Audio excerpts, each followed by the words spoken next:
बोल शंकर भगवान की जय, माता पार्वती की जय। हेलो दोस्तों, आप लोगों को अपनी संस्कृति में स्वागत है।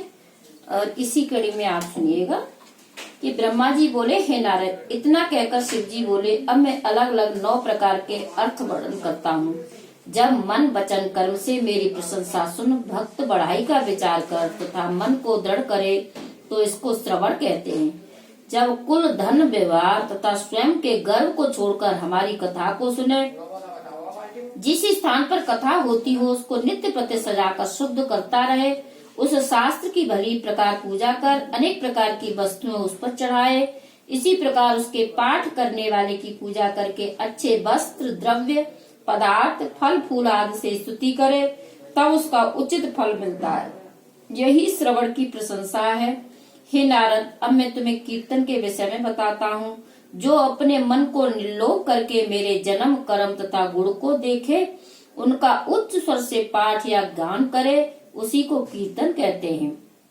कर्म काल तथा काम रहित होकर संसार की लज्जा तथा इच्छा का त्याग कर हृदय से हमारा गुणगान करे, तो ऐसा कीर्तन करने से अच्छे फल की प्राप्ति होती है। जो सृष्टि, जड़, चैतन्य, जीवित, निर्जीव, चलने वाले तथा एक ही स्थान पर स्थित रहने वाले सब जीवों में शिव को देखे, उसको सर्वात्मा समझकर निष्प्रय रहा करे, उसे स्मरण कहते हैं।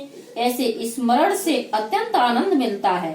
सेवन के अर्थ हैं कि नित्य प्रातः काल उठकर सब प्रथम अपने गुरु का ध्यान करे, फिर नियमानुसार नित्य नैमित्य कार्य से सुचित हो रेशमी वस्त्र धारण कर मस्तक पर त्रिपुंड लगावे, रुद्राक्ष की माला पहने, धरती को शुद्ध कर बैठने का उत्तम स्थान बनावे तथा हृदय रूपी कमल में मेरा अपने स्वामी के स्वरूप का प्रेम से ध्यान लगावे।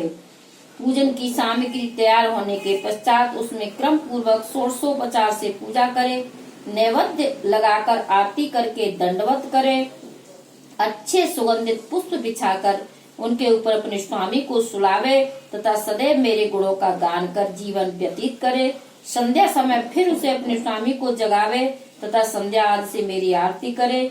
नाम एवं स्तुति वर्णन कर कुछ रात व्यतीत हो जाने पर गाने बजाने का सामान एकत्र करे, आनंद पूर्वक बाजे बजवाकर भोग लगावे, पुनः आरती करे। इसके पश्चात उत्तम सैया बिछाकर उस स्वामी को उस पर सुलावे। इस प्रकार की सेवा करने वाले भक्त लोग परलोक में आनंद प्राप्त करता है और तीनों लोग उसके चरणों में नमस्कार करते हैं।